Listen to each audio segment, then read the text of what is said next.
Hey, good morning, good afternoon, good evening, wherever you are in the world, you have tuned in to Saturday Science Chats.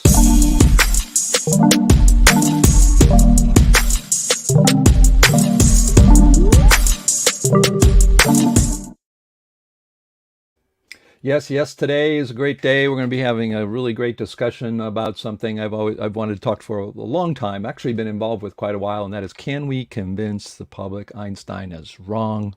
Should we even? But you've tuned into Saturday Science Chat, sponsored by the John Chappell Natural Philosophy Society and Dissident Science Channel. I want to thank everybody who's subscribed. I think we're getting up to 1,100 subscribers for the CNPS, and we're coming up to 4,500 subscriptions at Dissidence Science. So please subscribe and like.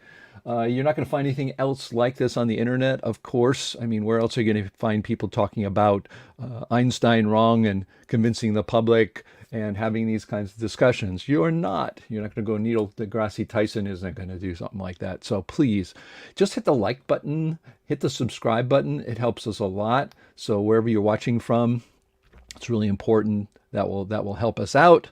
And today's we're going to have a panel discussion. We got some people in the green room. If you want to join, of course, you can as well. I'll put that up here. If you want to chat live, where is my live banner here? You can come on, and I'll put that up in a second here. Oh, there it is. So if you want to come in live, you can just go to live.naturalphilosophy.org. We have 10 places in our green room, so you can come on board and actually talk with us. But today's panel discussion is going to be, can we convince the public that Einstein is wrong? So before we do that, I want to just remind you all that we are sustained, we are supported with vital support from you guys, and we have memberships at naturalphilosophy.org for monthly, $5 a month. That's all. If you're not, you've got a fixed income, $5 a month will help sustain us being able to talk about and be critical thinkers and talk about physics and cosmology the way universities should be doing it. And we have annual memberships, even less, $35 a year. This sustains us, helps keep us above water, because it costs almost $3,000 a year for us to keep this organization going, with all the websites and the servers and all the subscriptions that we have to have. I mean, just to have a membership, we have to have a subscription. So your vital support is important. You can also make donations. That's also, you can do that. But today's, where we have to think, what is the motivations for today's discussion? First of all, mainstream science will not accept or admit Einstein's wrong. We've tried it. People have been aware of it. And actually, there's I believe, a lot of mainstream that knows this, but no one wants to be the person to say the emperor has no clothes. But that's why we're here today, since no one's in the mainstream is going to be convinced publicly that Einstein is wrong. Also, they also use this idea, and you see it in films even, that you had Newton, then you had Einstein. Of course, Einstein didn't violate anything Newton. In fact, Einstein of Newton's laws or equations or theory, Einstein at zero speed, that is zero relative speed, is exactly equal to Newton. So there's this feeling that the next theory isn't one that would take Einstein out and say Einstein's wrong, we need to go to somewhere else. They say, in fact, I think it's seen in movies where they go through and they pretend that we're way into the future, and then they invent some new person who stood on Einstein's shoulders, and they make up a name and make up some kind of theory or whatever. And I think this is part of it, that, well, Einstein isn't going to be wrong. We're just going to come up with somebody else's theory that's going to stand on his shoulders. But we in the dissonant world know very well that many of us, at least many of us, believe that Newton still is the guy, and that the new theories are going to be Newtonian and not relativistic. So also, dissidents spend tons of time trying to convince mainstream science with nothing to show for it, really. trying to show they solve unsolvable problems like dark matter or unifying the forces. I've seen so many dissidents spend so much time even naming things like the neutrino, even though, in my opinion, a lot of people's opinion, neutrino doesn't exist, they'll explain what that is, or they'll use the neutrino for gravitons or ether or something like that. But they're always trying to couch or term or put into words or use the same words as mainstream in hopes that that will get them in, and they'll look at what they're doing and then, oh my gosh, this person in this community has the answer, and we're all going to flock to them. So there's just a lot of that goes on. And like I said, I think a lot of dissidents worry about that, and so they rename and say they solve this and they solve that. I think that's also a problem. Dissident community has tons of evidence against Einstein. That's true. In fact, the theory of relativity is the most disputed theory.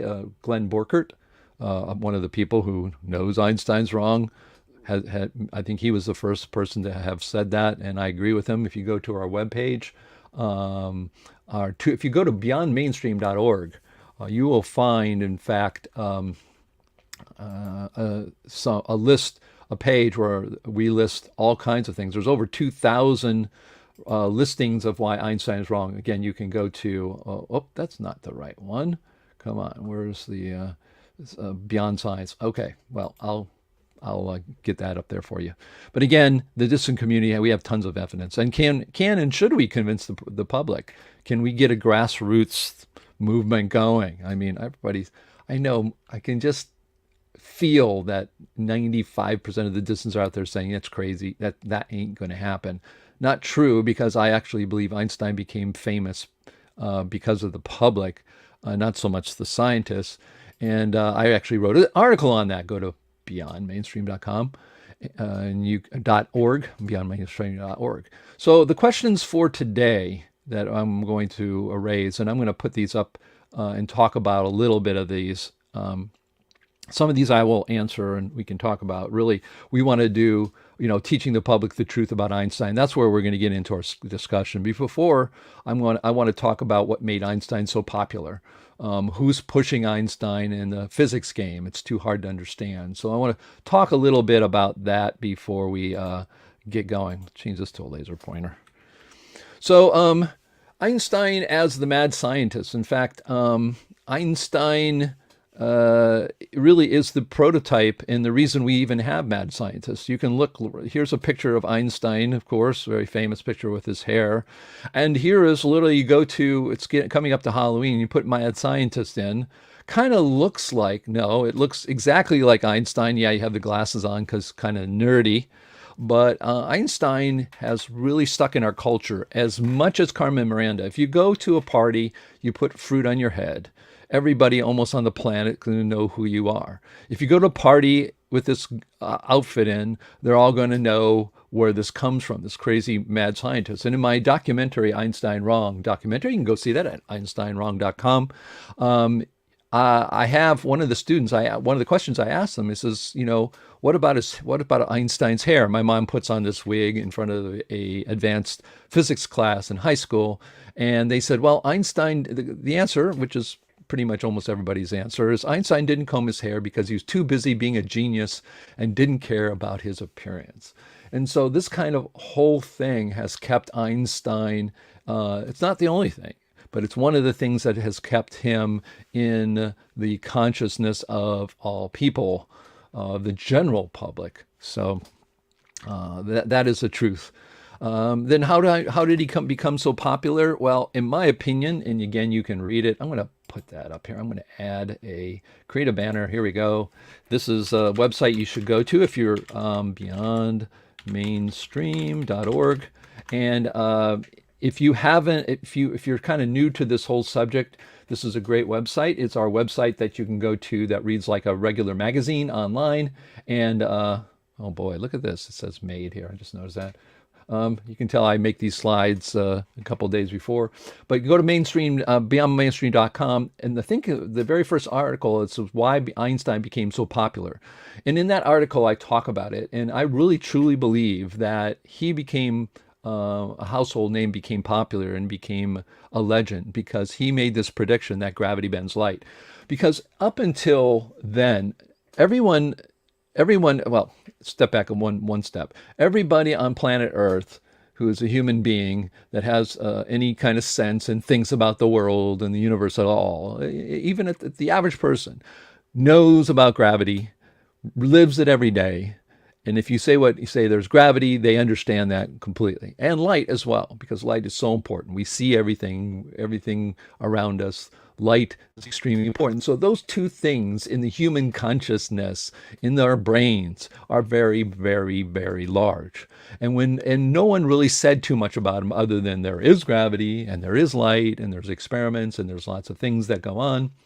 But they there wasn't too much said about it. Then when somebody came along and said, gravity bends light, that people could understand that. People got that. They go, oh, yeah, I get that. And I believe when they showed that and they showed evidence for it, of course, the evidence is sketchy. And of course, we also know Dr. Edward Dowdy, who unfortunately passed just a couple years ago. He was a NASA scientist who said, no, gravity doesn't bend light. What bends light is the corona of suns, which is like light going through water. There's something in space. That's why light bends. And when you're outside of that something, light doesn't bend. So we know, in fact, even though that's a prediction and that people can understand that, gravity bends light, in my opinion, is where everyone understood it. People go, wow, that is cool, because it involved two things they knew. It was such a simple idea that I think the public grabbed upon that.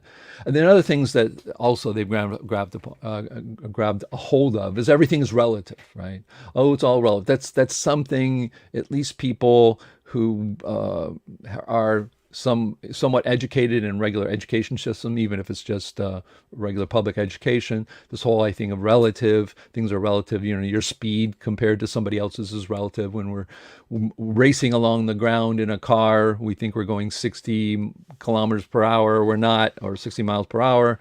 Of course, the Earth's spinning and rotating, and it's going around the sun. The sun's moving around the Milky Way. You've seen those amazing graphs of how we're really spiraling through. Well, we get people get that everything's relative, and of course, the most famous equation in the world is equals mc squared, and people also have grabbed a hold of that because they get that. Oh, energy is something that you have that can do work.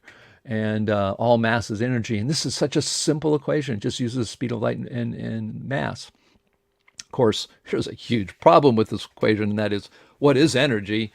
It's a very great concept, but there's nothing physical about it. This is just a conceptual thing, because energy is a concept that's very useful for when you're doing translations between one system and another. But energy comes in how many forms? A ton. So it's not something, give me 3 energies and put it in my hand. So, but again, equals mc squared is huge. Space-time, we talk about that constantly. The space-time continuum in Back to the Future. Space-time is mentioned in all kinds of sci-fi. And, it's like this, you always see these grids, things being bent and wormholes. I mean, this is just constant, pervades our science fiction. So it's just something that has become very popular. And space-time, of course, is something that came from Einstein. As much as it doesn't make sense, and space is nothing, and time is a concept we've invented to measure movement, and somehow we put them together and it makes something, quantum foam or something. That's, of course, I'm getting into the problems. But also faster than light. That also seems, this is a little different. It seems to be an accepted violation of relativity. And that is something that is very curious, because that's one thing people don't like about Einstein. And if you talk to most people, a lot of people who come to the dissident area, the area of dissidence, they always say, "Oh, we got to be able to go faster than the speed of light." And of course, no, you can't. Mass increases as you get closer, which of course makes no sense. No, they never explain it. So those are the things. And then there was some idea here that I started. I don't remember what that was, but we're going to go on. So the other question is, and a lot of people don't know, who's pushing Einstein? Why is Einstein constantly in the news? Well, this is an article from 2004, right before 2005, which was Einstein's miracle year. Well, it turns out that Einstein makes a lot of money for a lot of people. And Einstein's legacy earns Hebrew University millions. And this is from 2004, I believe. The Hebrew University of Jerusalem has netted some $10 million over the last 8 years from royalties charged over the commercial use of Albert Einstein's name and image. I also think that it used to be, I think it was before 2000, was it 2010? Yeah, it was 2010 that Einstein, I'm not going to put this picture up again, but the picture of Einstein on this big buff body with equals MC squared on his shoulder, and they put Einstein's head, and they sued him. I don't know if the Hebrew University of how did that happen? Einstein willed his image and theories to the Hebrew University, and they had the rights of them. Of course, the rights run out after like 70 years. And so Hebrew University took GM, General Motors, to court because they had used Einstein's image without permission. And guess who won? GM. Why? Because the statute of limitations had ran out. If you go to Wikipedia, you can go. The last time Albert Einstein was on the list in 2017 was he was listed as the 10th most high-grossing dead celebrity, and it says Germany is the nation. I think that's the nation from where the person is from. Now, who actually makes this where they're getting their information? But it kind of doesn't matter. So you're thinking, well, if the statute of limitations has run out and you can use his image without any problem, is there someone still pushing it? Has it moved into the modern era? Yes, it has. Oops. Let's see here. Hold on. Here we go. I got this out of order, so sorry about that. We'll go back to that one. Yes, it has. Who's pushing Einstein now? Well, Einstein's Facebook page. What is interesting, though, is when it first started out, somebody, I think he's in his 30s now, when he was in his 20s, early 20s, I believe, he registered Albert Einstein on Facebook. And you can see this is the Facebook page. And it says, official Facebook of the world's favorite genius, managed by Ben Group. Authorized representative of the Albert Einstein estate. Now you're understanding why people push him, why they constantly push him. Here at the very top of their page, they pitch. Of course, they said Einstein's first described gravitational waves in 1916. He could visualize it in his mind. There he goes. It's in his mind, but that's the only place it is. But it wasn't detected it says, but he wasn't able to detect these waves in real life. For a century, scientists tried, but to no avail. That is until 2016, which they pretended to find it because I did a whole video on how two Danish physicists dispute the findings. But of course, you can't dispute the findings because the estate of Albert Einstein will get on your case. In fact, it's also been falling. That is, when it started out, I watched it from the beginning. It was actually, I think, over 21 million followers, and it's literally going down all the time. People, they just find it irrelevant, I think, because Einstein just, even though people say things like your GPS on your phone wouldn't work without relativity, which is a lie, it just doesn't, it's not relevant in people's lives anymore. So it's falling, constantly falling. And it was also used by the entertainment industry. Genius, which was a big series by National Geographic, the Albert Einstein estate, who owns this page, owns it, I guess you can call it that, charged a lot of money for them to take over. I'm sure they put on the banner, they put the thing for the movie, they had lots of stuff from the movie, and this turned into an absolute commercial affair. So if this guy is so important to science, you see that with Newton's page, where people are, it really is a cult. I know a lot of people talked about it, and I see a couple of people in the chat talking about the same thing. So, and this, of course, has ties with the Hebrew University. The other thing is interesting to this too is I am a top fan. When you make enough comments on a Facebook page, Facebook marks you as a top fan, meaning, oh, you're a person that talks a lot on this page. And I go on there constantly, and I don't talk bad, I talk about the truth that we know about Einstein, him being wrong, why he's wrong, where you can read about where things being right, and constantly I'm there. And I know at least 4 to 5 people who must be part of this page. I'm pretty sure one of them is, and they constantly come back at me and put, crackpot. They have this one link from 1998 that said I was a crackpot because I believed Einstein wrong. And they always put, it's literally from a page from literally 1998. The information is so old, it's like 25 years old. And so when they do that, I always put my Wikipedia comments there. I'm sorry, Wikipedia link there, because I have my own, we all have biographies on the Wikipedia on wiki.naturalphilosophy.org.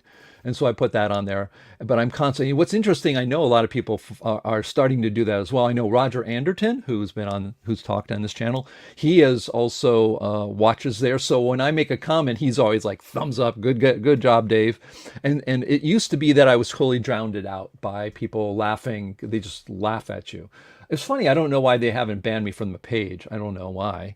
Because I don't violate any of the rules. I never smear anybody. I don't smear them. They smear me constantly, call me every name under the book. And I go, thank you so much, because I actually drive people towards us. I know Dissident Science Channel, recently I've been very active on Facebook. The Dissident Science Channel subscribers have gone up. And I know that there's a direct relationship to what's been, this kind of activity. So going there, you get people who also probably think, Einstein's kind of stuff is kind of wild. Then I'm out there fighting. I'm not there to convert people who aren't going to be converted. I'm there because there are almost 19 million people reading this. Even if I get 0.01% of them to click on it, that's quite a lot of people.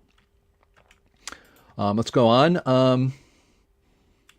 This is another problem. This is a physics game. And again, before we get into a discussion in our green room, and again, if you want to come to our green room, all you need to do is go to live.naturalphilosophy.org. You don't have to have a video. You can just have audio if you want, but you'll be able to join us and talk to us directly. We'll also, of course, be looking at comments, but after my presentation here, we'll look at the comments as well. But again, I'm going to continue to talk a little bit, give some background here.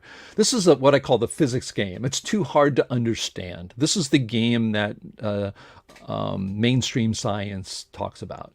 All these paradoxes and illogical parts of relativity, both special and general, are used as you are too stupid to understand.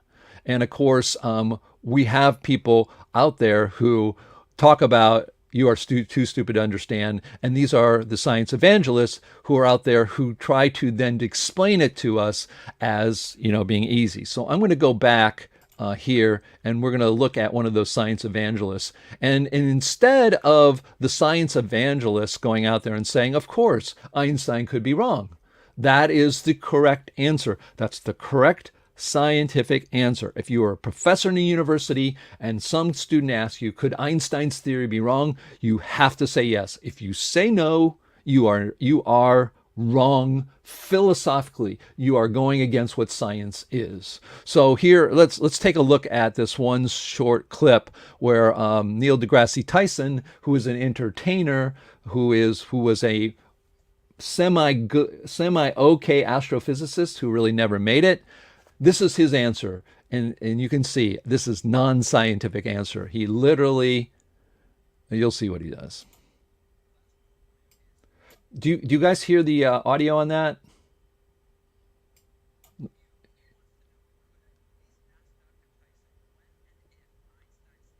Okay, you can't hear it. So what I'm going to do is I'm going to remove it. I'm going to then stop the screen share. I'm going to do the screen share. And with the screen share, you need to check the box for system audio, and that's what I'll do. So I'll go ahead and do that. And I apologize. I'm going to bring this back. All right. I knew I forgot to do that. So again, the idea here is he's being asked. You'll see what's happening here. Last one for you is from Hugh. Hugh wants to know, could I please ask Dr. Tyson when and if Einstein's theory of relativity will be. I'm sorry. I'm going to go back. I've got pop-ups from this our system here. Let's try it again. Last one for you is from Hugh. Hugh wants to know, could I please ask Dr. Tyson when and if Einstein's theory of relativity will be fully discredited? It will never be discredited because it works. It's not how theories, you have to understand what it means for something to be a theory. There's a lot of misunderstanding about that. If you have a new idea and you want to test it, that's a hypothesis. If there's countless objects and phenomena out there that have conduct or behavior that can be brought under one umbrella of understanding, and that umbrella of understanding allows you to make predictions that are then shown to be true, then you have a theory. This is what gives you quantum theory and relativity theory and the theory of evolution, and you get all of this. In an earlier day, we didn't call them theories, we called them laws. But it's the same thing, okay? Same thing. Sure. So if Einstein's theory is ever shown to be wrong, it will not be wrong in any regime in which it has already been tested. It would have to be a regime at the extreme limits of how it applies in the universe. And one example of that would be the center of a black hole. We know now that general relativity fails at the center of a black hole. We know in advance of that. We know that general relativity fails at the instant of the Big Bang. This is largely the effort of string theorists to try to Okay, I'm not going to go on because I can't take this very long. String theory, Big Bang, proving countless support of it, of the relativity theory. And also, he never talks about the possibility of it really being wrong, meaning that there are problems, logical problems with special relativity and general relativity that don't even allow the predictions to happen because the theory is inconsistent in itself. It's not conceponable, if you want to use a Borkian word for that. So I'm just going to go on because I can't take that too much. All right, so again, we have people out there. The idea is, again, you're too stupid to understand, and I'm going to tell you what's right. I mean, he laughed. The truth of the matter is all science theories are just maybe hopefully less worse than the ones before, the models. So who knows? But anyways, people disputing Einstein, the Big Bang particle physics, get lumped together with the flat earthers. That's another thing that happens. So when I see so many people, including a lot of my friends, out there saying, can you believe these people? They don't believe in climate change, or they don't believe in this, they don't believe in that. And of course, if you don't believe that plate tectonics is correct in expanding Earth, then you're lumped in with that. If you believe that Einstein is wrong, you're lumped in with that. All of those things. So they have this whole thing where people are fighting amongst themselves on, scientific this and that. Did we go to the moon? Is the Earth, round? Is climate change, real? Again, I'm not here to say any of that's right. And the truth about all of those is that they are ideas, and they all should be allowed to be looked at. I don't know if you got a kid want to look at the flat Earth, let him look at it. Let him make a decision by himself. He'll find out whatever they want to believe. But the problem today is we have all these people yelling around in T-shirts, and people. And one of the ones that really irks me is the one that says, "Oh, I learned my science from memes from Facebook," and if you're in that kind of fray of trying and kind of condemning other people with that, the truth of the matter is the science, especially physics and cosmology, keep everybody in the dark. The moment you really have a true question like, "Oh, if you go close to the speed of light and mass increases, why? Give me a physical explanation for that," and they don't give you one, you start to be skeptical about what's going, what people are telling you. Then these are the things that, also get stifled and lumped together with science is wrong. And it's a way for, I'm not going to get into it, people in power to keep their power, is they'll lump anybody who's a dissident into that a realm, the flat earthers. Dissidents get asked, did you publish your paper in a mainstream publication?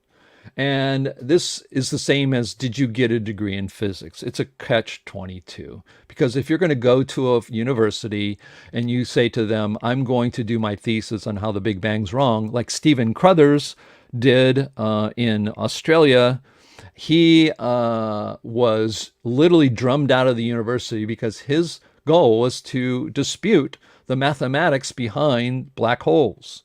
And they didn't want to have him do that. So somehow, instead of letting him do his thesis, he was summarily drummed out of the university. And that's become a pretty famous example in the dissident community.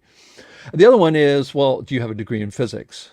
Well, that's again, Stephen Crothers didn't have a degree in physics because he couldn't get a degree in physics. So they say you need a degree in physics so that what you say will be believable. Let's say you did it. Let's say you hid the fact that you were a dissident scientist and you didn't believe in the Big Bang, particle physics is a mess, you believed in expanding Earth, all of these things, that relativity is wrong, and you got through, and then all of a sudden you started publishing papers about how the Big Bang is wrong. Well, it turns out that they're going to simply say, you've lost your mind, you got a degree, but obviously you went rogue, you're crazy, you're a crackpot. So this whole thing about when the mainstream science comes at to you, did you publish a paper? Do you have a degree? It's an impossibility. It's a catch-22. It's putting you in a corner, and I always say to them, no, because you don't let me.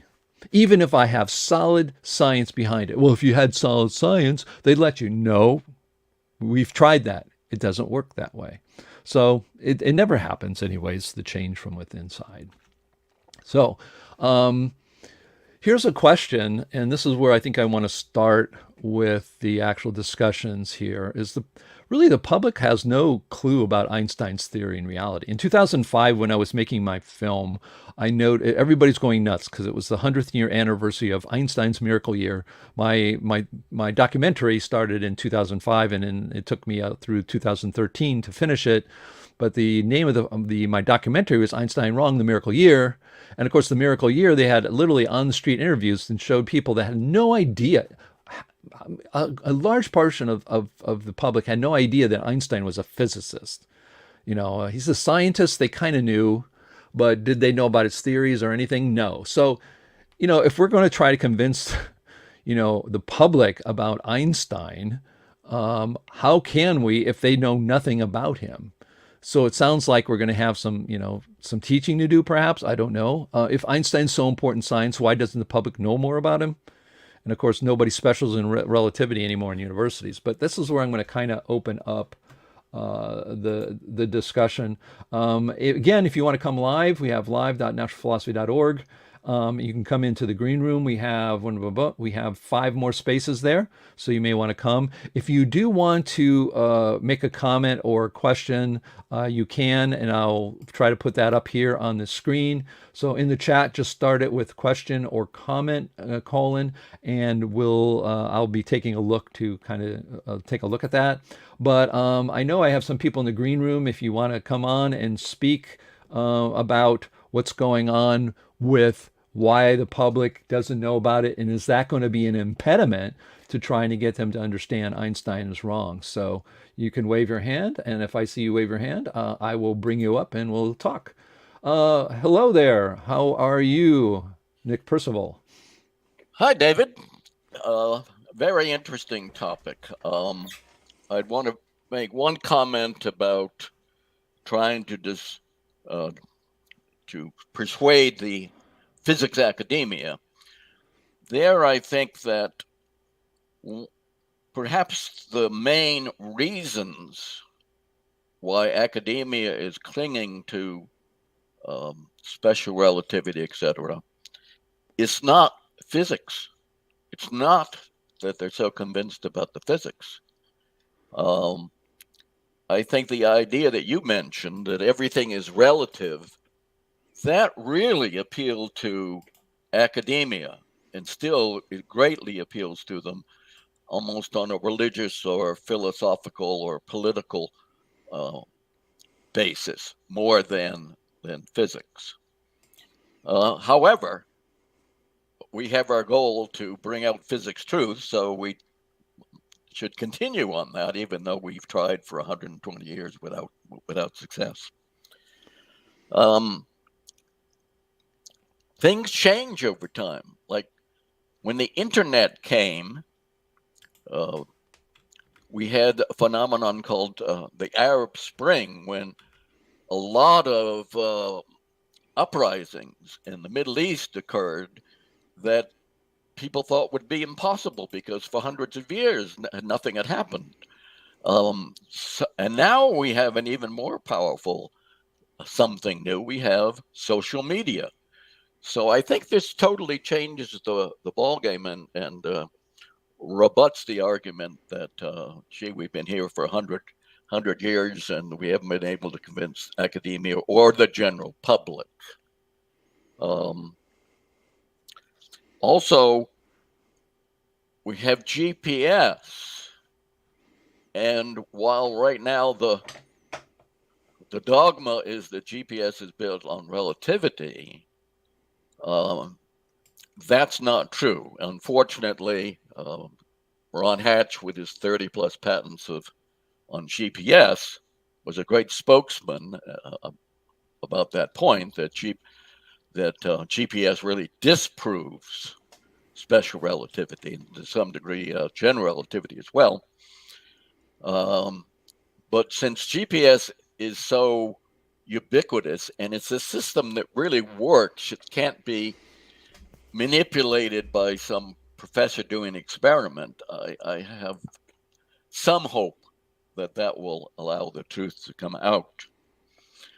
I also think that the public now is becoming more receptive to questioning authoritative figures.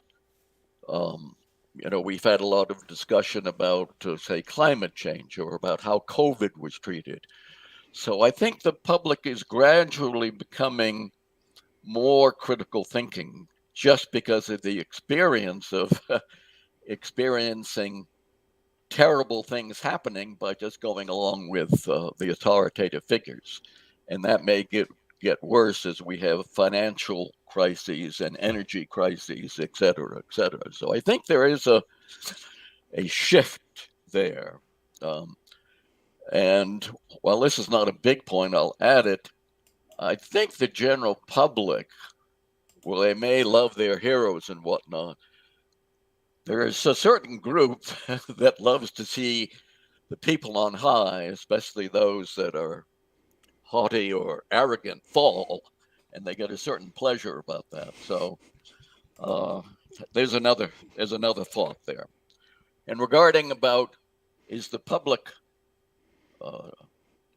unable to understand relativity and understand the subtleties of the physics here? Well, I'd say it's just the opposite, because actually special relativity is built on high school math. And if you look at the logic like Dingle did and say, well, if you believe special relativity is talking about what's happening physically, then you have clock A is slower than clock B, and clock B is slower than clock A.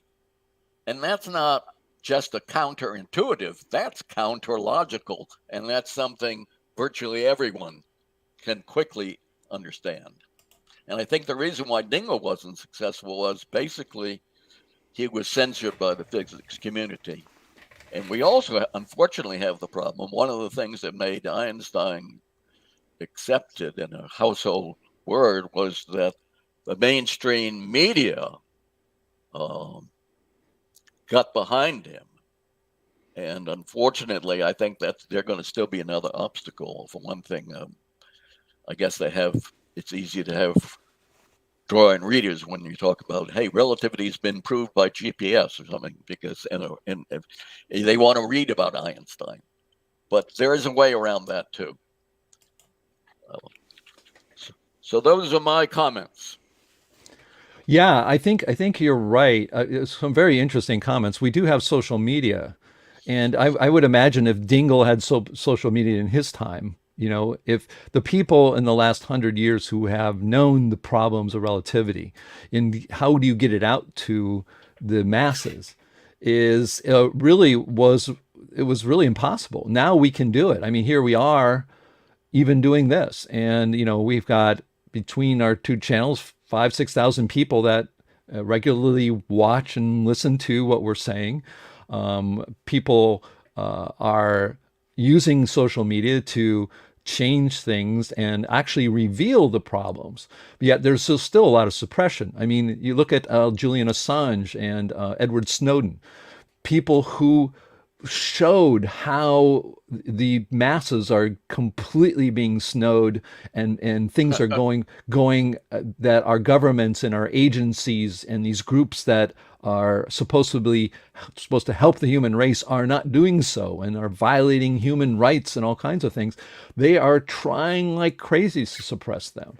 And a lot of that has to do, of course, with money, but it's still out there. It's still something that we can use. In fact, one of the things I really thought about is to, out of this idea, and this is something I'm going to, is to use social media and try to get at the younger generation just to start talking with them. You know, they have various platforms and to use those social media platforms. So I think we can do it. I just think we have to be smart on how we pick it. And I think the other thing too is, you mentioned, I think it's very important, is GPS. And when Ron Hatch was the first actually investor in my film in 2014, he gave me enough money to buy a camera at the time, which wasn't, we didn't have smartphones.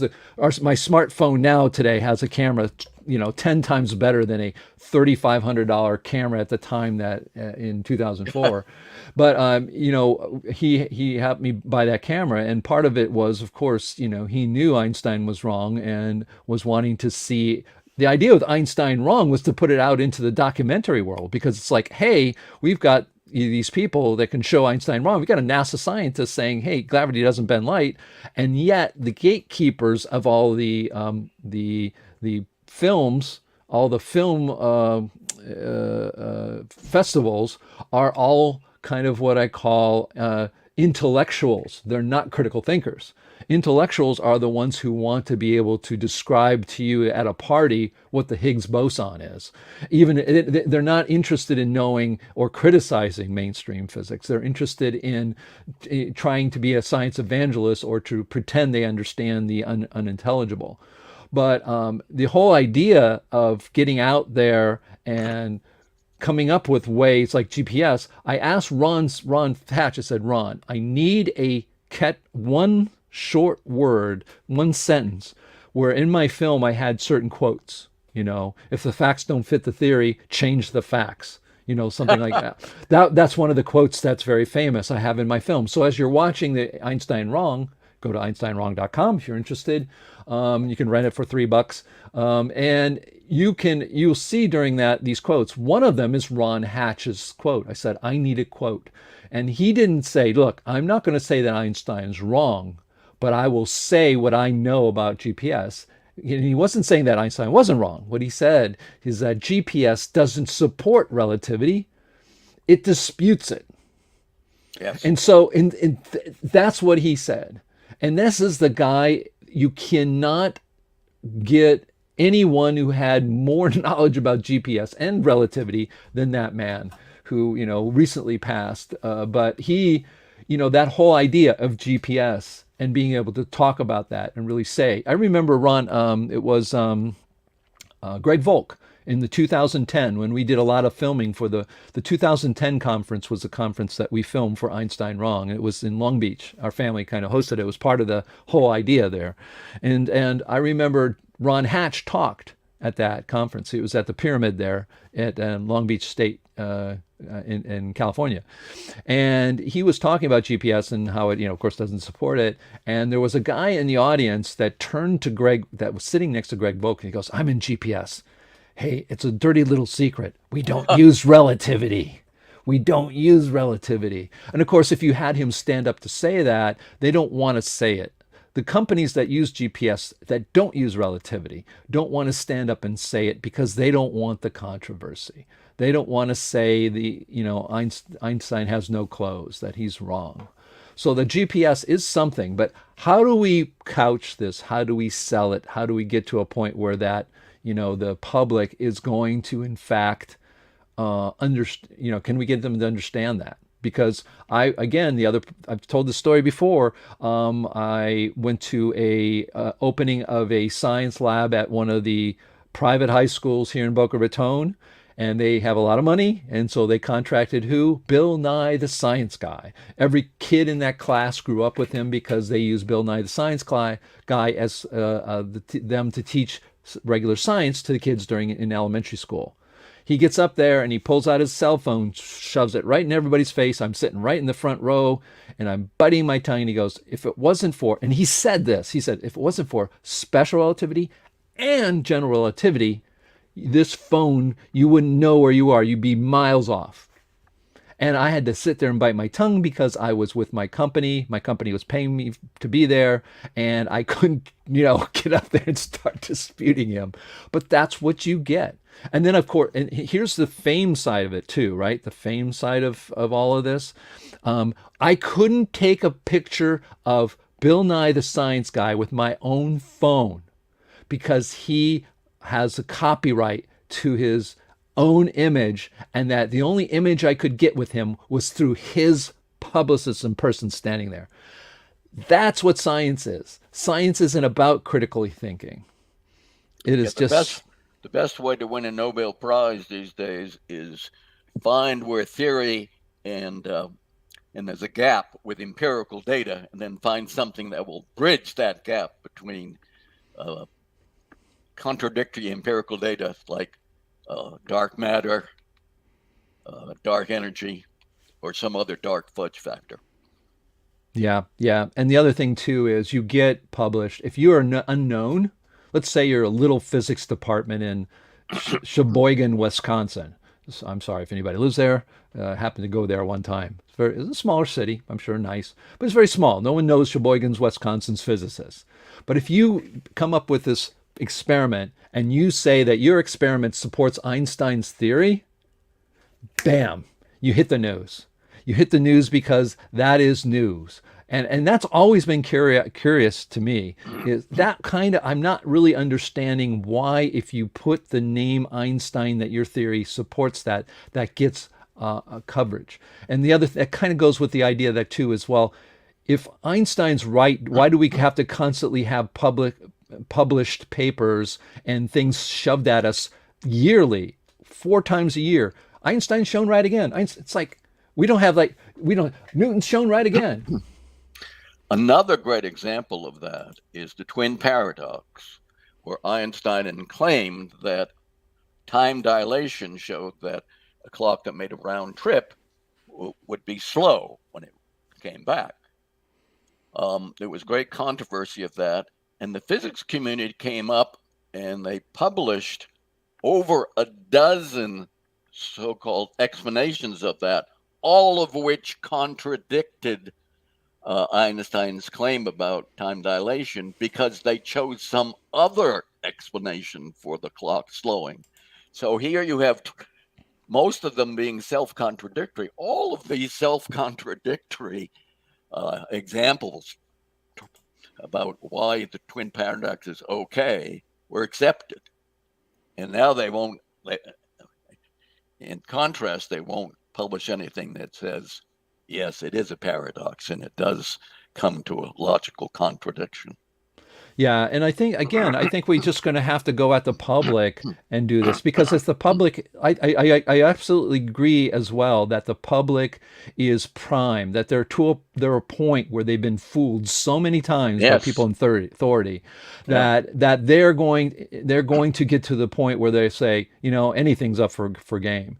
And I also have an idea of how to get us into that realm, because I know a lot of political people who are fed up with the conservative and liberal fights, and realize, look, the people are fighting against each other because the people in power want you fighting against each other so they can do whatever the hell they want.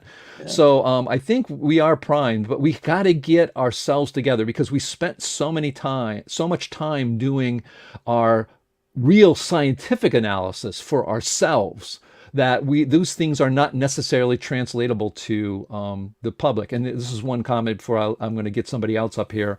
Guts. One quick thing. After 60 years, I think you've given me the solution. I'm going to let my hair grow long and get some electrostatic, and gain credibility. So thank Well, you. see, oh yes, and I got white hair though too, So I want to go the opposite. I think I'll do is we should dress opposite of that. But there's the person in the chat put this here. The only way the public will acknowledge these things is to make them relevant to their lives. GPS gets close to that. So I agree. I think that's one area we can really look at. Well, thank you so much. Again, if you haven't checked Nick out, check out his channel, Nick of Time. It's absolutely worth you looking into. He's getting more and more people paying attention to him finally. If you really want to get to the nitty gritty and have someone explain to you in an easy way about the myriad of problems that special relativity has, and time especially. Time is such a polemic, space-time and all that. Please look into Nick's channel, Nick of Time YouTube channel. You won't go wrong watching those. So thanks a lot, Nick. So I've got some other people. I've got a number of people. We've got let's see, Jerry is there, Bob Gray, Ed, James Keene, Harvey Schreibner, and Franklin Hughes. So if you guys want to come up and talk, wave at me. That's what I can get, and love to have you guys' opinion up there. Oh, we do have somebody waving there, and let me get. There you go. Hey Jerry, how's it going? Hello. All right, pretty good. Well, there's been a lot of talk of how, sort of the maybe the social aspect of the way that relativity, like objections to relativity, have been suppressed or ignored, or however. I sort of wanted to just sort of like literally talk about the ideas, or at least just very few, just very shortly at least. The idea that with special relativity, So you're wanting to talk about like what's maybe some specific about what's wrong with special relativity? You can talk to the public. Because when we hear the theory of relativity, we think of one theory. It's of course there's two, special and general, but then with these, they involve more than one concept each. Right. Yeah. So these many theories are presented as being integrated. So if any were shown to be mistaken, that should automatically go into question or doubt the validity of the rest of the theory. And even Einstein said no amount of experimentation can prove me right, but a single experiment can prove me wrong. Mm-hmm. So with the first postulate of special relativity is actually from Galileo, which he didn't really give Galileo the credit in his paper. Mm-hmm. Of all initial frames of reference are equally valid, or another way of expressing it, the laws of physics are the same in all inertial frames, which might not mean that much unless you really know how that's applied or what that means. That there isn't a universal frame of reference to measure the velocity of objects, that things exist and travel relative to each other, and that any point of reference is arbitrarily considered stationary. And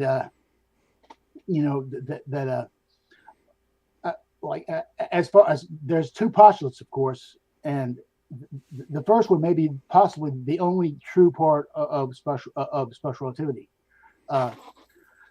As far as frames of reference go, like how to define a frame of reference, when we consider like riding a bike on like riding a bike, we consider like how fast are we going? We consider that relative to the ground, which is the earth. However, when we it's obvious, we don't even really think about what's relative to. However, if we take that into outer space, for instance, it seems very unclear, like what is moving and what isn't. So one, I guess the question would be is, what do we talk about? How do we talk about this with somebody? For instance, when I talk to people about special relativity, what I said, okay, Einstein wants to put this frame of reference on anything that's moving, right? That's what he wants to do. Yeah. Now I said, okay, let's take a look at you. Okay, we're gonna put a frame of reference on you. Okay, and then we're going to put a frame of reference on something else. But if I put a frame of reference on you, is it on me, or is it on the atoms inside of me which are moving? Or the electrons inside the atoms that are moving at super high velocities? Now, what is the when you really start looking at it, everything has a frame and everything has pieces and everything's bigger. So you have frames everywhere. Now, if you have this Oh yeah. idea that the universe is somehow coordinating all these things together in some referential frame where everything has to be the same in physics. I think that's the other thing he said, right? The laws of physics are the same in every referential frame, and then we all have to see the speed of light. It's the same. What does that even mean? Yeah, at that point, you're getting, it's really wonderful when you do his thought experiments where you put a frame on you and a frame on somebody on a train and it's moving. But the moment you start realizing everything has frames, then that's where I tell people, okay, you make sense of it. Well, how does Einstein talk about that? Well, as far as frames go, like an inertial frame, when you consider what an inertial frame means, like an object can be like an inertial object. Like if it isn't accelerating, that means that it's either moving at a constant velocity or that it's stationary relative to something else, because nothing's really stationary. I mean, if you were to take any object in outer space, like far away from other objects, how to decide how fast it goes, or if it's stationary, is that possible to know? And the only way to know is like within direct reference to another object or frame. And with a frame being, if there's a frame, if it perfectly matches up with where the object is, and it sort of follows it, like sort of the object is like the what makes the decision of what the frame is. Mm-hmm. Like, because like if you consider a frame, like objects can be moving through a frame, and then like any given frame can extend further. I mean, literally, the whole universe could be considered into one frame, like one gigantic frame. But Yeah, yeah. usually just very limited, like just because you're trying to solve a problem with just a very limited aspect of what you're dealing with, you know. However, though, So how do you, I guess my question would be, and this is because this is like a discussion, right? And I agree with you. I mean, the whole frames thing, somebody down here, MC in our chat says trillions of light beams for everybody. It's illogical. How do we teach this? I mean, when I talk to people, I just say, well, Einstein says, there,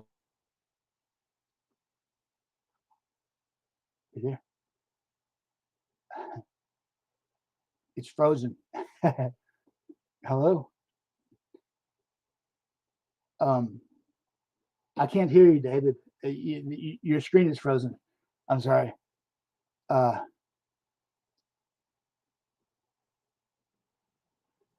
I don't know if I should talk.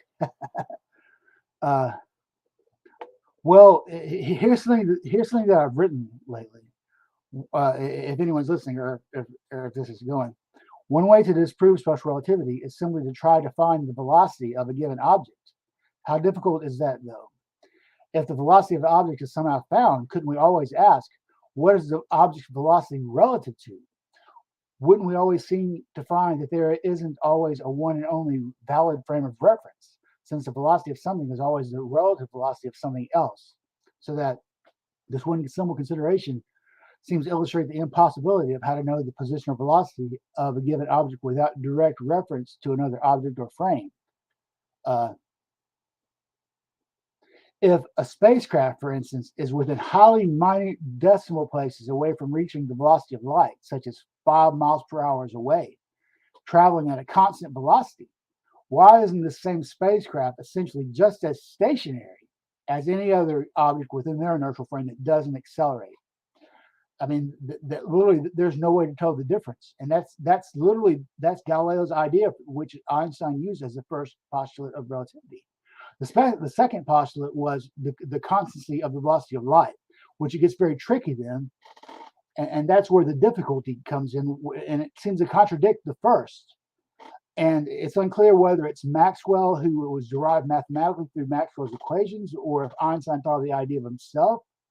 I've never been able to find out. I've looked it up and read, and I haven't found out for sure. I don't know if I'm even being listened to. I don't know, because I can't. I don't know. well, there's the idea that it would take infinite energy for a given object to actually reach the velocity of light. And if it were reached, mass would allegedly grow to infinite size. And if this is the truth, how to know if a given object even travels almost the velocity of light? What is that velocity relative to? And why isn't the object that travels almost the velocity of light at a constant velocity just as stationary as any other object within its inertial frame?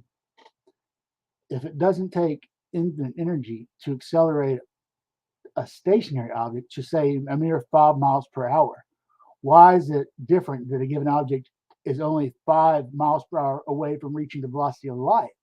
If the object is almost reaching the velocity of light, what is that velocity relative to? How do you know? Like, I mean, it seems that objects traveling at a constant velocity and those that are stationary, they're virtually indistinguishable. They only make sense like when you consider it relative to another object.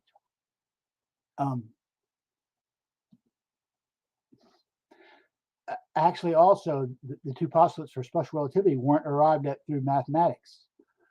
That if either of these were shown as mistaken, the validity of the whole theory is called into question. The math of these two axioms and the rest of the theory, whether it was accurate or misleading, originated after the physical concepts were conceived. That is, the ideas preceded the math, and that seems often true. Probably not always. However, though, math is highly complex, and only very few understand it. And that's often used as an argument for relativity, that well, the math proves it. And I think the math is quite possibly always a faithful reflection of the ideas involved, though it doesn't mean it's the truth, though. I don't know if anyone can hear me. I don't know. It seems with the idea of the constancy of velocity of light, which, of course means that, however fast anything is in motion, and if anything is stationary, or traveling at whatever velocity, that an observer will measure that velocity as exactly the same, 186,282 miles per second, from whatever frame, from whatever velocity, that somehow that's what the constant velocity of light is. And the time dilation. I'm sorry, I see you there, David. Hey, listen, I'm going to give you a prize today for holding the audience while my house, all the electricity just went off, and I didn't know if I was going to come. I had no idea if I was going to come back. So I appreciate it, and I was actually listening to you. And I go, hey, keep talking. You're doing a good job. So, but anyways, I'm sorry. What you were talking about, I don't want to interrupt. I'll let you finish your thought. Yeah. Where was that? It's probably yes, rambling. But let's get back. One of the ideas was in frames. How is it the case with special relativity? We'll just concentrate on that. How in special relativity we can talk to the public about it. I mean, what would be the way we talk about that to them? How would they understand it? I mean, we can sit there and talk about the frame of reference. I'm not sure. What would be? Do you have any ideas, or you haven't really thought about it? Well, when I first started reading about Einstein, my intent was to understand and not just know how the theory goes. And so I had myself constantly doubting, like, how could this possibly be the truth? It seems, there seems contradictions. And so I would give him the benefit of the doubt. I'll think, well, maybe he was on some higher lane of like a means of intelligence or insight that common people don't have. He'd claimed that only maybe a few people in the world will understand his theory. So that made me want to understand it more. And the more that I kept investigating, the more that I kept doubting. And so, for instance, I think I already talked about that, though, about how traveling like near the velocity of light, how they should be on the same sort of framework as a stationary object if they're traveling at a constant velocity, because there is an acceleration. It's an inertial frame. It's an inertial position. The only way you can determine a velocity of an object is with a direct reference to something else. Hmm. Yeah. Um, So yeah, I think what a lot of people will say, one of the things with Dr. Karazani when I work with him, and he said, inertial frames don't exist. That's the first thing he said. Inertial frames don't exist. And with his work, what he came across the problems in actually the mathematics of special relativity. The way I put it for people after about 3 or 4 years of reading all his papers was, he said, there's one three-dimensional space, and you can put a reference place anywhere in the universe from where you want to measure, and that's all you can do. You can't. There's not another frame somewhere else. So if you're from this point and you're making an observation, you can do that. That's an observation, but you can't like here's a frame and then there's another frame over there. In physics, there's nothing like that. It doesn't exist. It's a frame of reference is an observational thing where you pick your point and from there everything happens. And the idea that somehow that becomes real in physics and that these frames will make then mass increase, which is something that no one's ever explained, I don't know. But listen, yeah. So maybe one more comment before we go out. And again, if you're with mass increase and also length contraction, which were originally by Fitzgerald and Lorentz to defend and there's much debate about this with the ether. However, though they're like length contraction and mass growing with velocity were both designed to defend the ether concept, but like to explain why Michelson and Morley's experiment didn't detect the ether. Mm-hmm. However, though, there was an experiment where it may have been one of the first experiments, I'm not really sure, where they accelerated particles to see if that their mass would increase through like acceleration. And so when what they were detecting though was the particle's inertia. I read this. That they weren't detecting like a visible increase in size, but literally the inertia had increased. And of course, that's true when, like, relative to something that's like stationary. Like if you consider it stationary, there's something relative, like going very fast. Of course, inertia will increase with that object. I mean, give it like relative to that so-called stationary object that you consider stationary for that moment. However, though, they knew they couldn't. They knew they couldn't prove length contraction, like that the particles are shortening. They couldn't like zoom in on an electron or proton or whatever that was and say, well, hey, that's going like the velocity of light and it shortens. They couldn't tell that.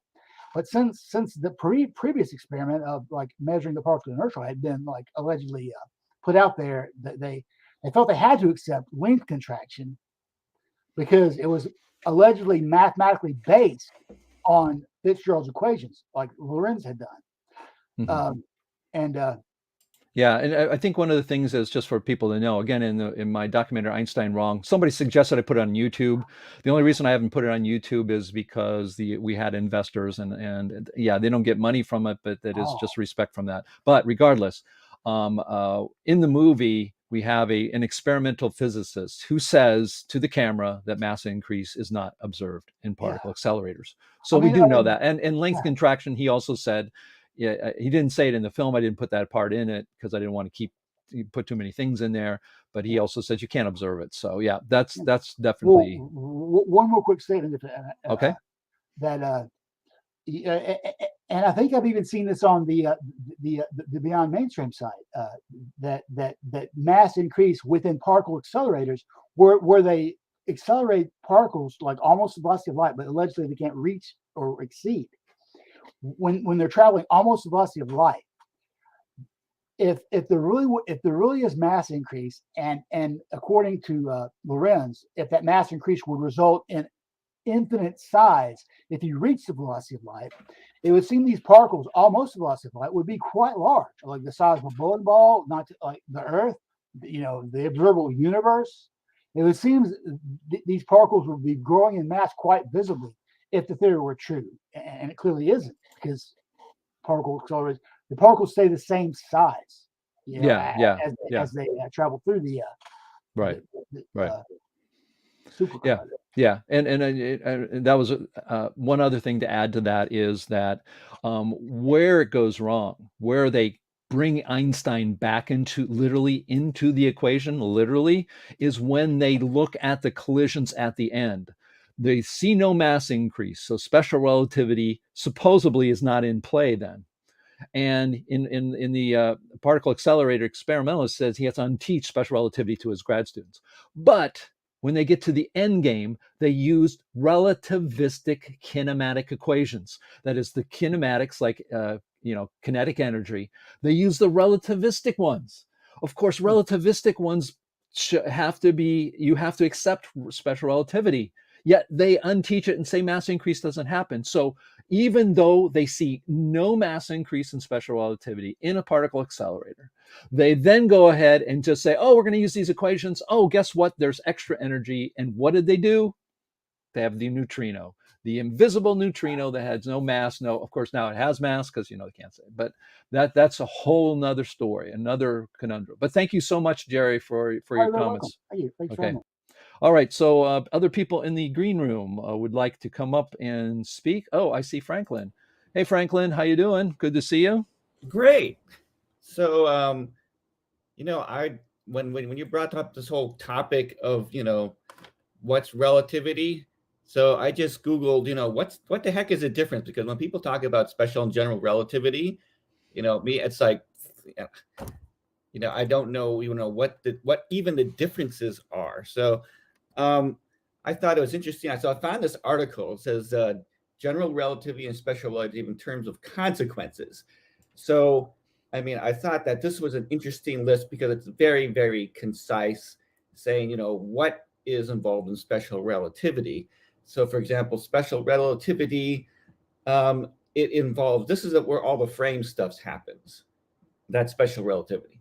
And apparently, a general relativity is where all this gravitational space-time stuff happens. So that's the basic difference. But to get to what like Tyson DeGrassi was saying is that there's certain things which have been confirmed experimentally, but I think there's a bunch of things which they haven't been experimentally confirmed, and which seems like which that is an area where, say, Einstein could be wrong. But like you mentioned, like the kinematic formulas, I believe they call the Lorentz factor.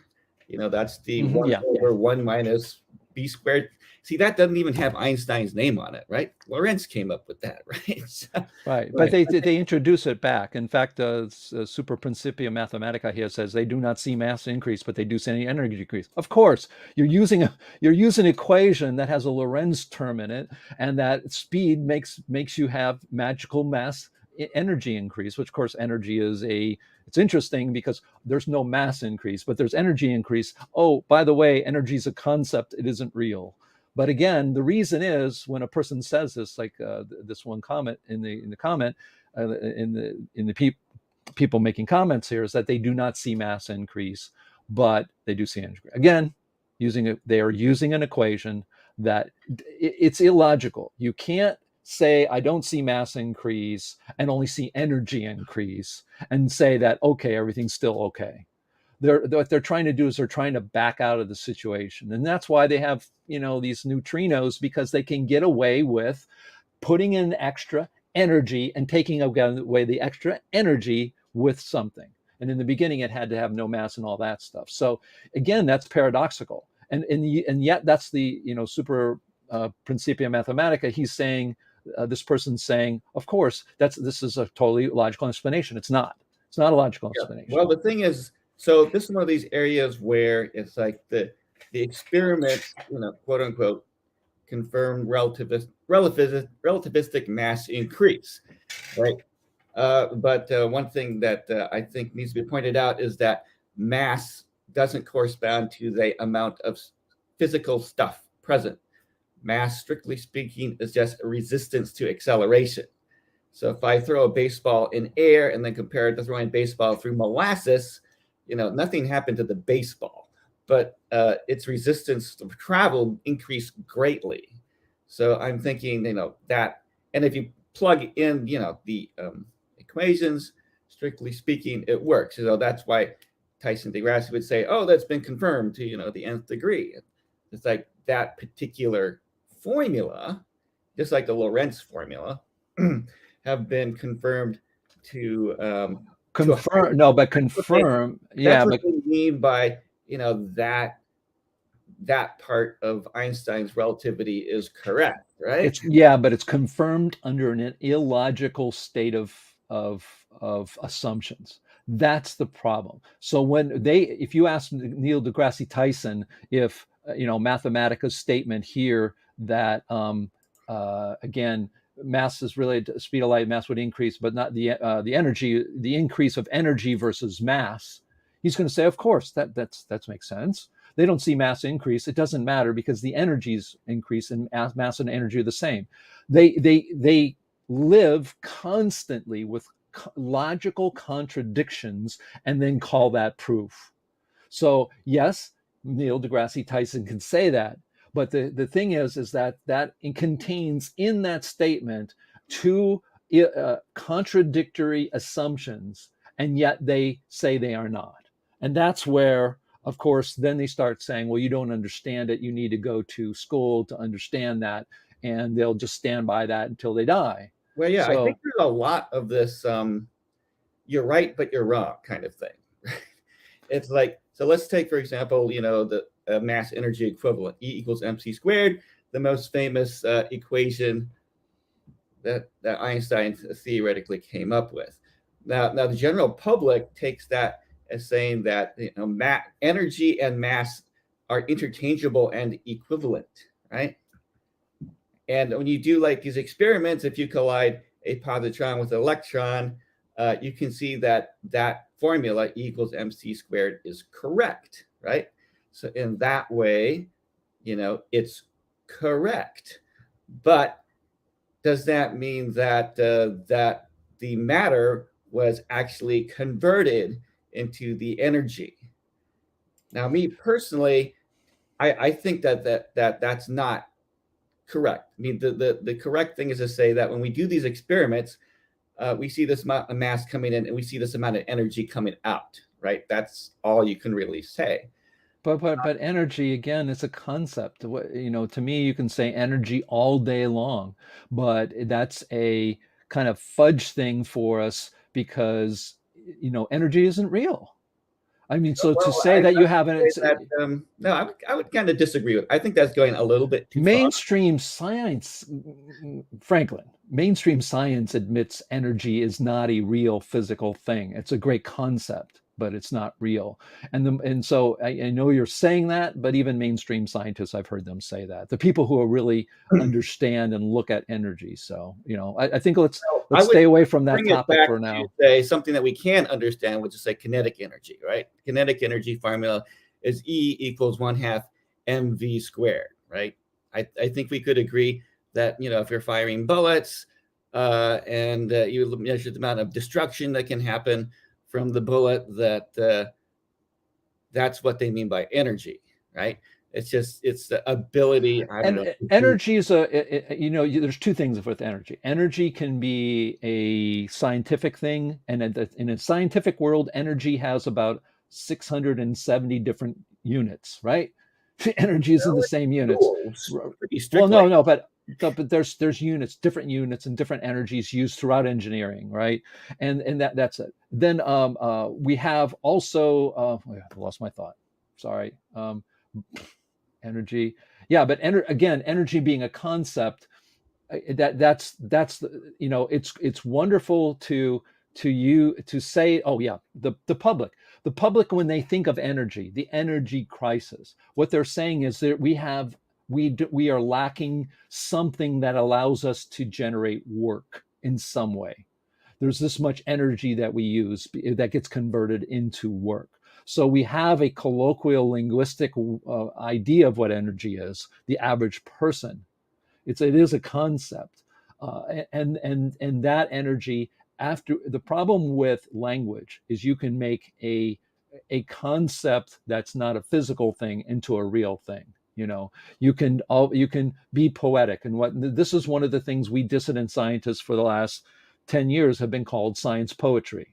There's a lot of science all I poetry. have to say is that that I disagree. I think energy is something which can be measured. It's measured in joules. It can be measured, but it's measured, but it's not a thing. I want you to send me in a jar 3 something of energy. What you end up sending me is mass, but you can't send energy. It's not a physical thing. So that we understand. Is it a useful concept? Well, energy is basically matter in motion.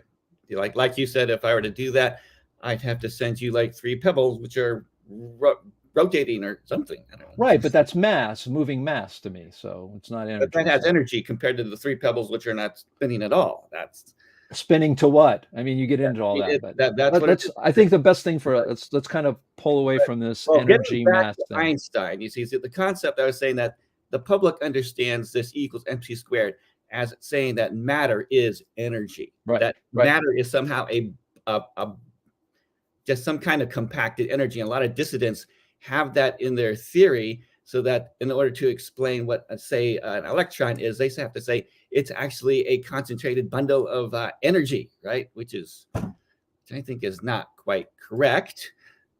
Me personally, and this is my own theory, is that the energy, the E equals mc squared, is just like in the kinetic energy formula.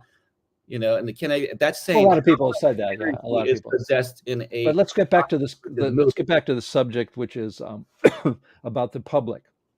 Yeah. So I mean, what is their whole thing? That they are entranced with E equals mc squared.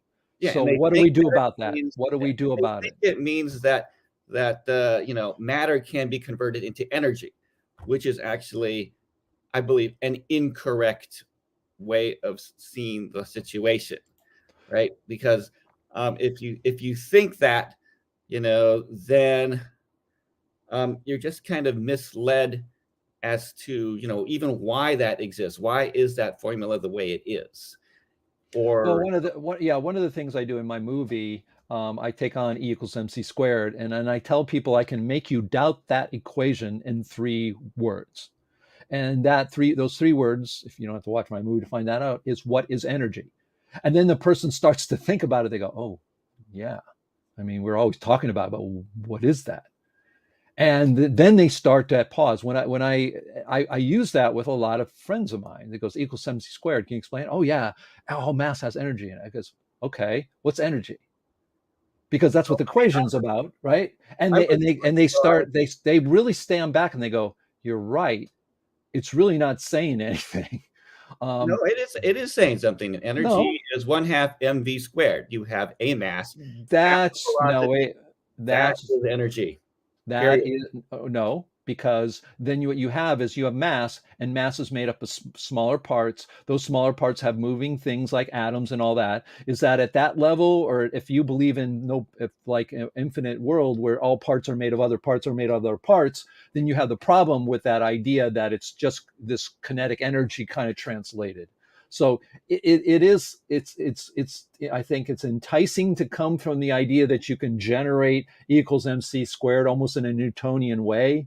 But I think the real way to look at it is to say energy is a concept. It's an interesting and useful in equations for conversion of one kind of work to another, but that's all it is. It's not real. And I think if energy is not real, but really in the whole Einstein discussion, I think what's more important is the public's understanding thinking that matter is in fact energy.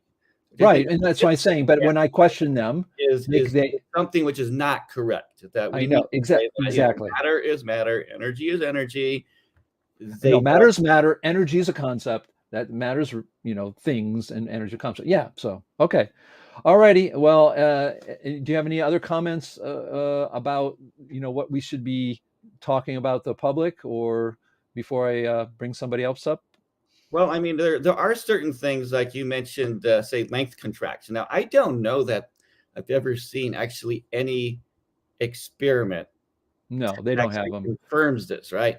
No. So maybe that's something that you could harp on as far as Well, saying their claim. Yeah, I think that's an it's not interesting right point. there, right? Right. That's just silly, right? Right. But they It's say like what if I they take my fingers, I look it over your head, and I'm squishing it, and I'm saying I'm squishing your head because your head's smaller. When it's a matter of perspective, as near as I can see. But right. Right. so that may be something that you could do. It's things like say time dilation, one of these things where it's like, yeah, you got the Lorentz factor.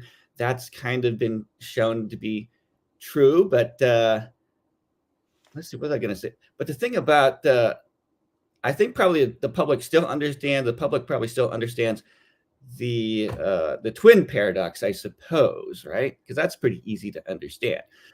That traveler A cannot be older than traveler B, and at the same time, I think the public generally understands that. And well, the twin paradox is what something that's something obviously Nick has talked a lot about, and of course, and the way they explain it is, why is one twin older than the other or younger than the other? It's because one is being accelerated and the other one isn't.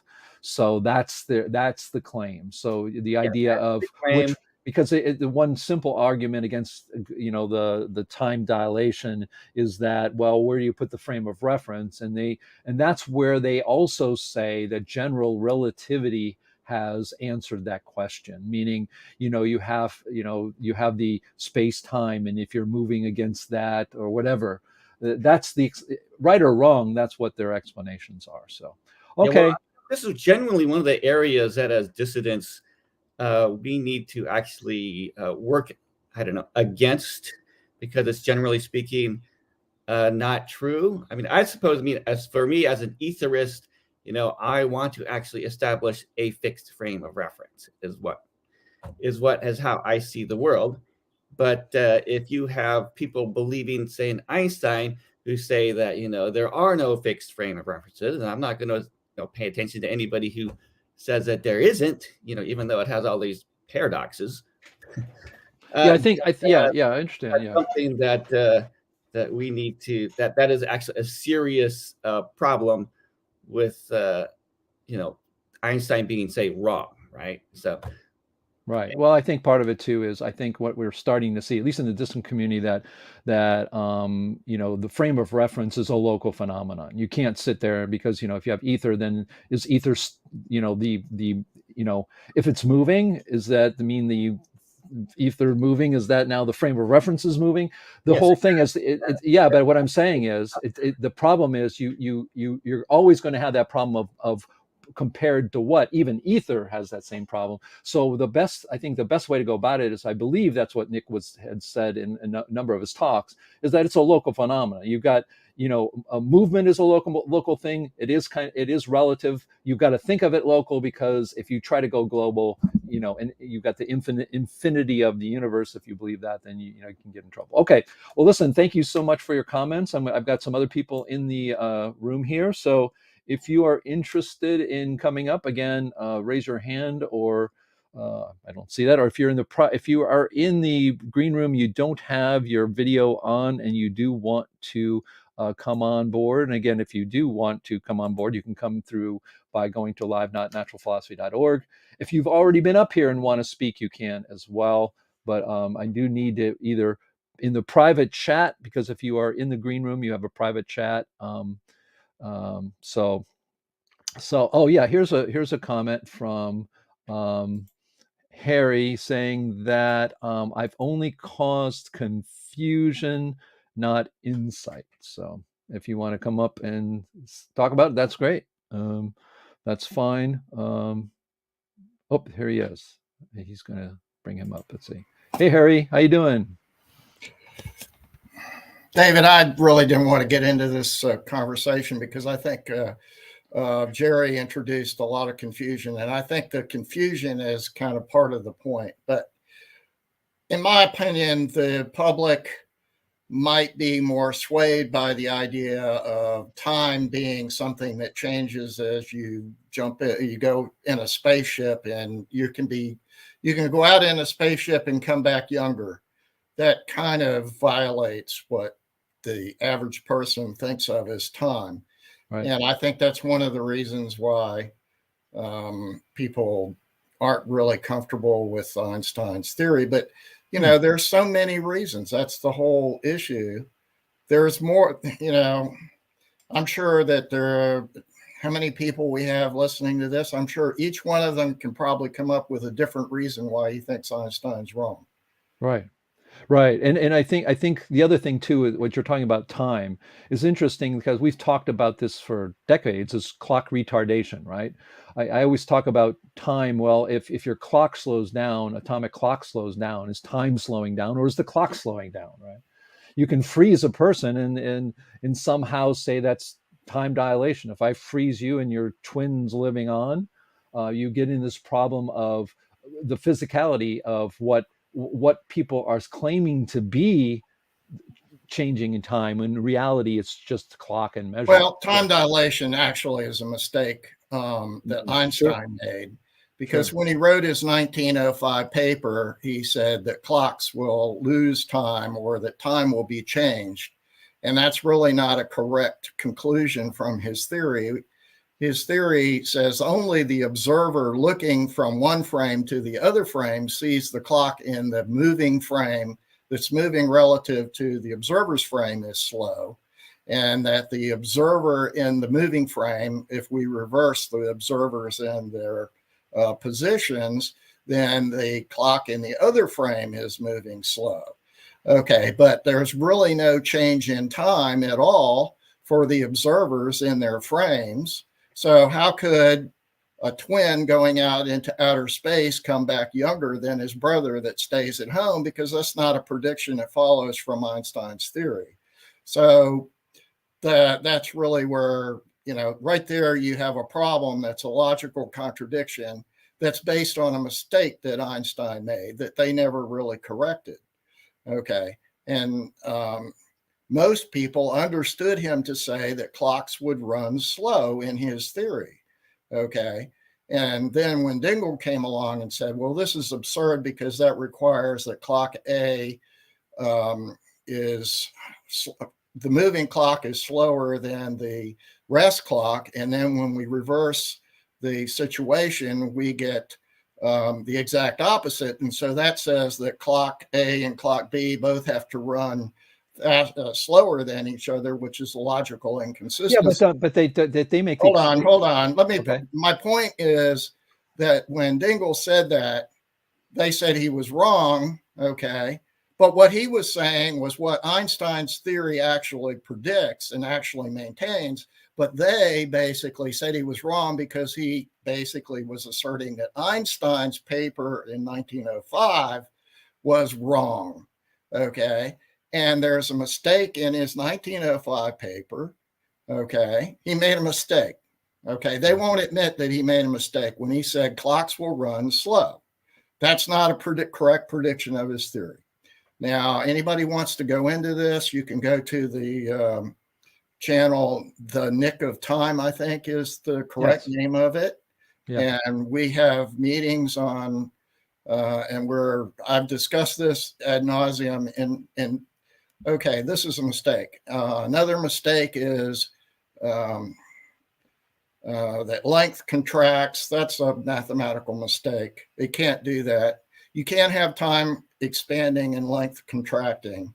That doesn't work out, because if you say that, the speed of light's not the same.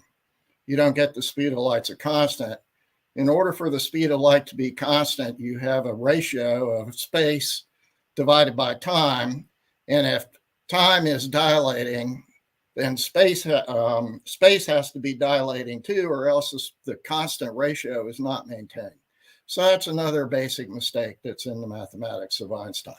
So what happens is you got people who can point to specific mathematical errors and there's tons of them.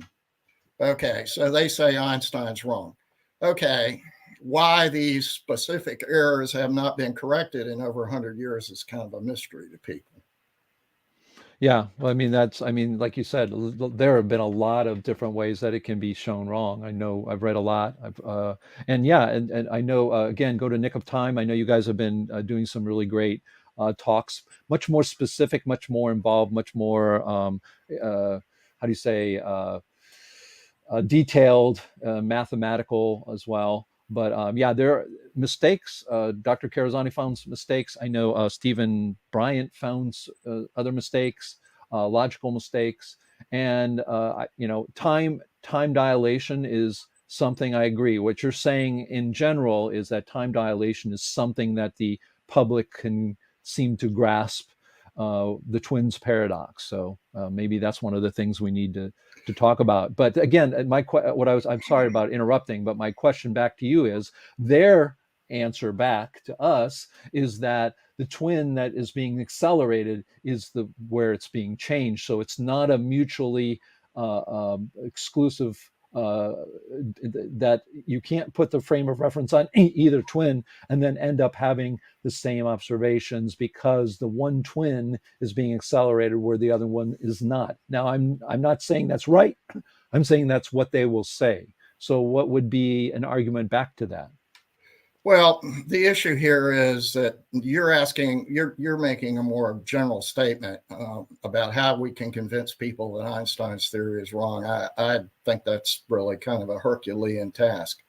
The real issue is what they've done is they've essentially taken mistakes that Einstein made in 1905 and created a theory that is inconsistent with the mistakes of 1905 paper.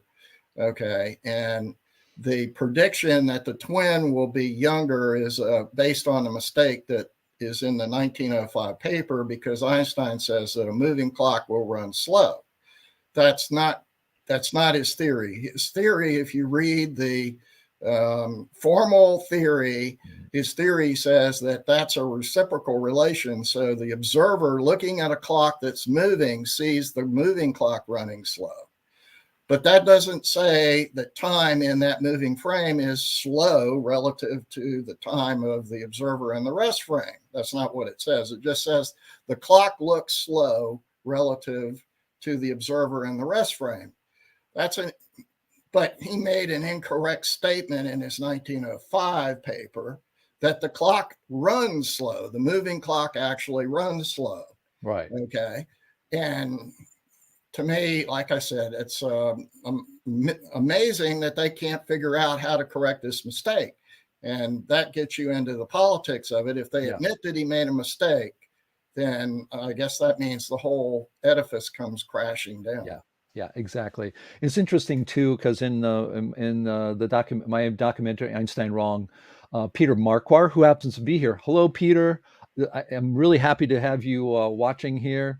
I've tried to get him on here, but it's not easy. But Peter Marquardt in my film says that relativity is really a theory of events, not of a physical world.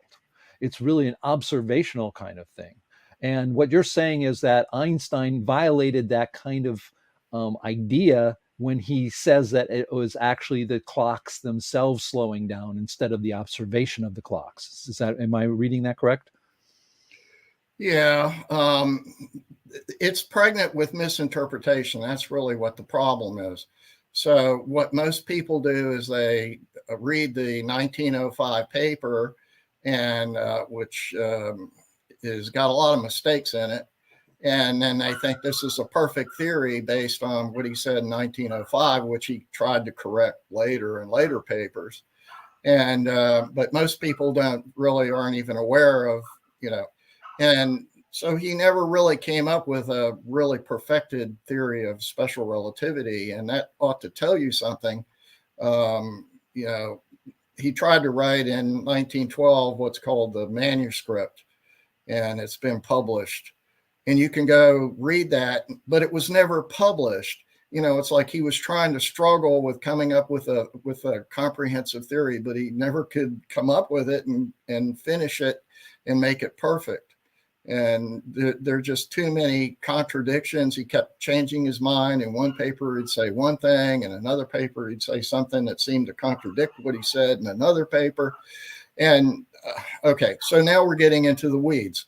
The real issue is that people can point to these mistakes and argue about them, and they get refused. The twin paradox has been a controversy for years and years, and it's never really been resolved. They still maintain that the traveling twin will age slower than the stay-at-home twin, which doesn't make any sense at all. It just completely violates the average person's concept of what time is. I mean, that just violates all common sense. So how can so a scientist comes along and says, oh, we have this theory called Einstein's theory of relativity, and it says all these things that violate common sense. That's just, irrational.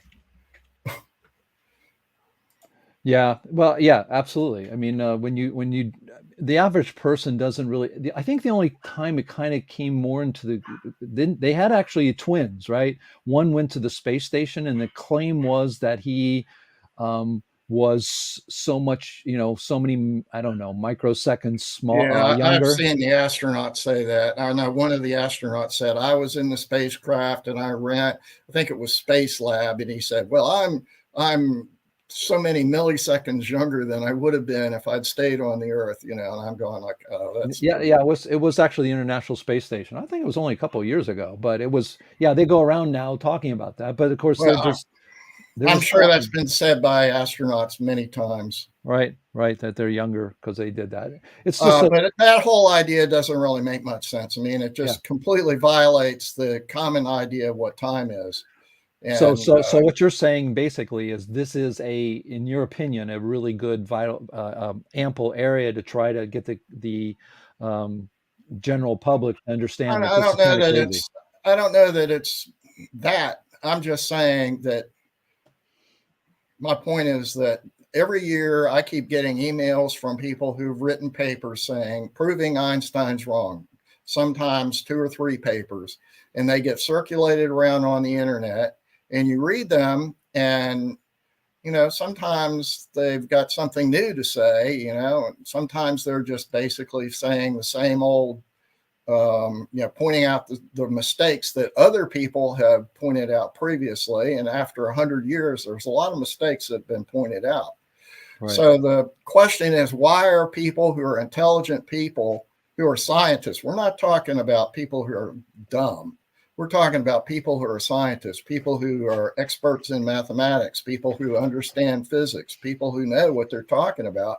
They don't like this theory, okay? And every year, these people are producing these papers saying Einstein is wrong in one way or another.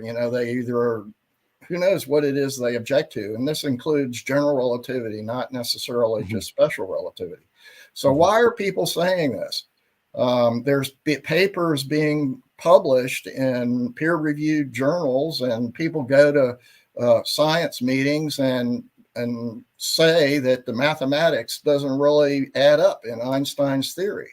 Okay, these people are expert mathematicians, and they're basically disputing what Einstein's theory makes sense. They're saying it doesn't make sense mathematically. Why are these people publishing these papers? Why are people doing this? Why are they ruining their reputations saying Einstein's wrong? Well, I don't know. So I guess I'm not understanding your question. Is it a rhetorical question, or? It's a rhetorical question. If Einstein's right, why are people constantly producing proofs that he's wrong? Yeah, I got you. Right. That's an argument in itself. Why is it that we have, in fact, that this is what I said in the beginning, that Glenn Borkert had made this statement many times, and that is relativity is probably the most disputed theory out there.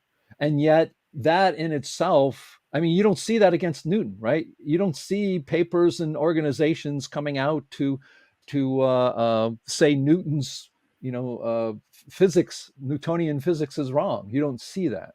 So that is an interesting question. Okay. All right.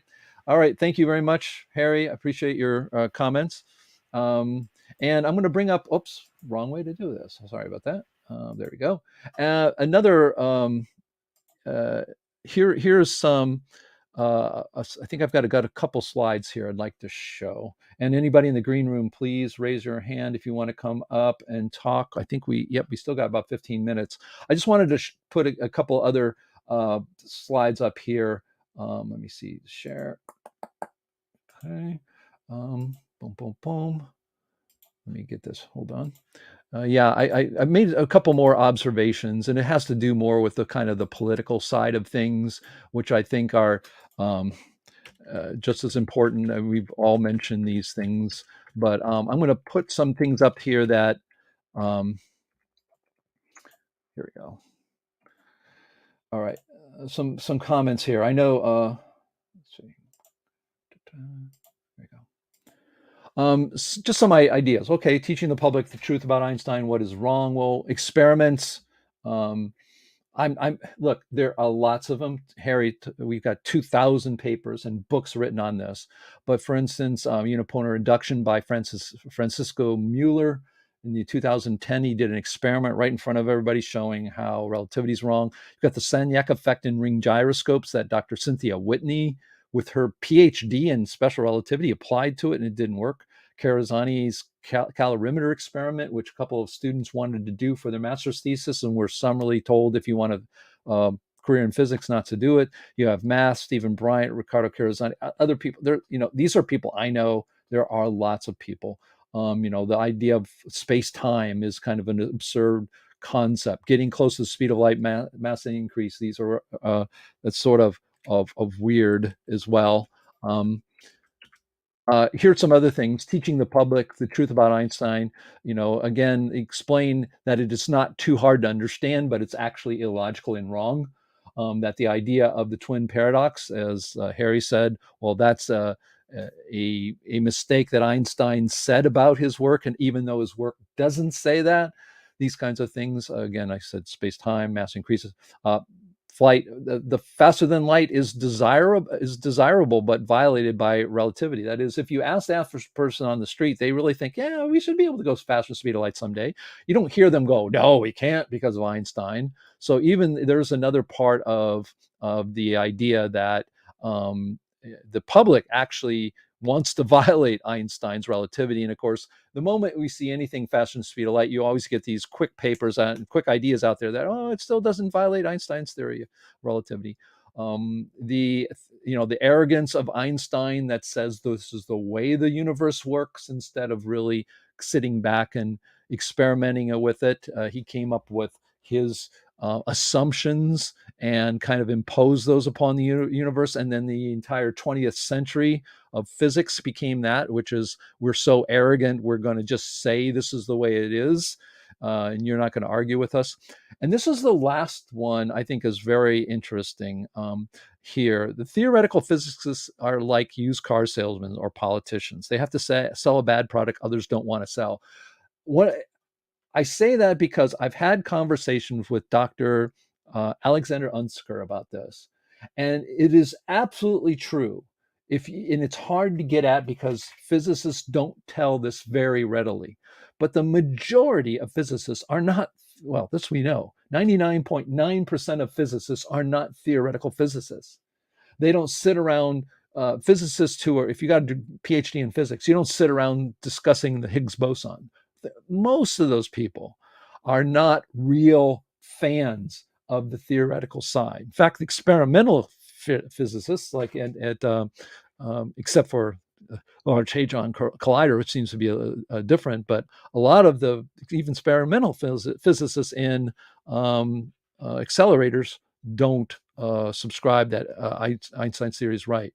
But one of the things is true is that the people who go into this a lot of times are not the best critical thinkers, because they have to swallow in a lot of paradoxical things that we all question. So when we go to class and we learn about special relativity, you start saying all these absurd things, and that there's space time and it bends, and you're thinking to yourself, well, what's bending? Because bending requires physicality. And well, it's space time.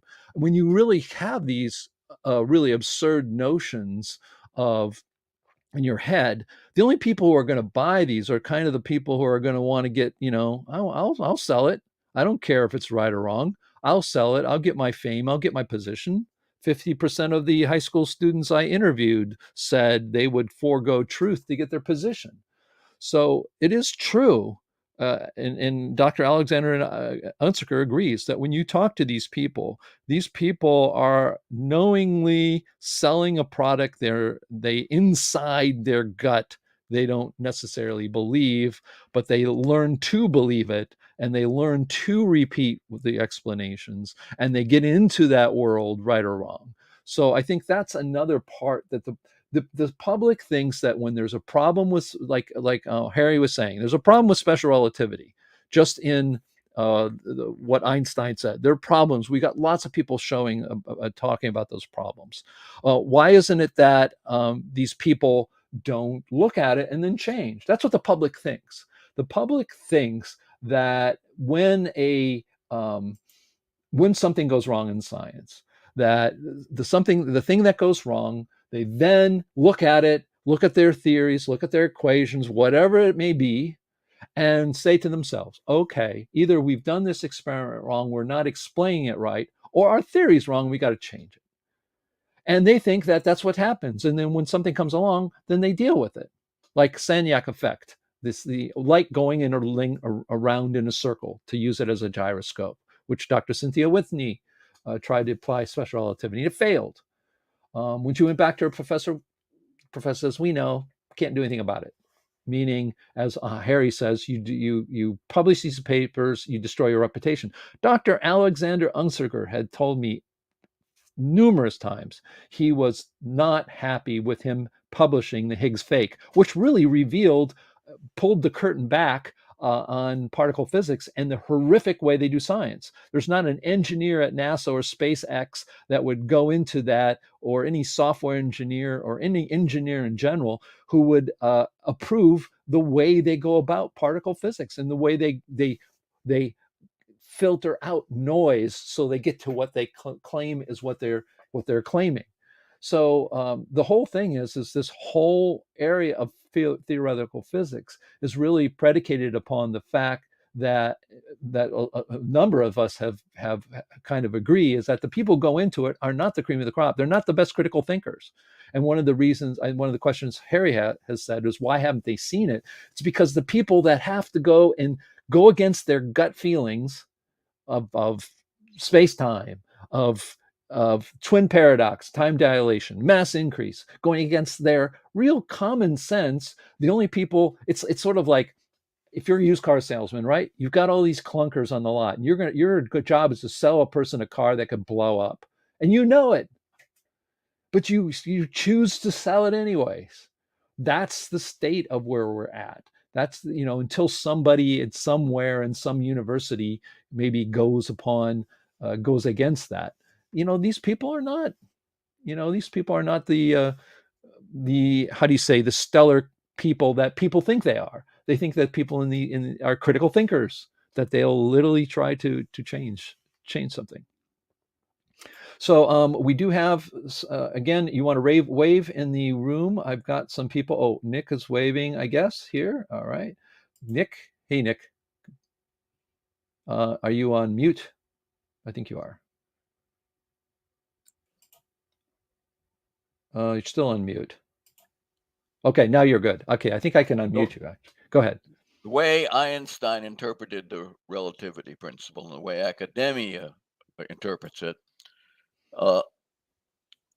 it makes it observer-centric. And as Einstein explicitly said, he said, because of the relativity principle, all observers are equally valid in their view of physics. But this inherently sucks out all of the meaningful physics, or most of it, 90% of it. because if everyone has a different view of what's happening, then you can't talk about what's cause and effect. And in fact, which is fundamental to physics. If you can't talk about what's cause and effect, then you don't have physics.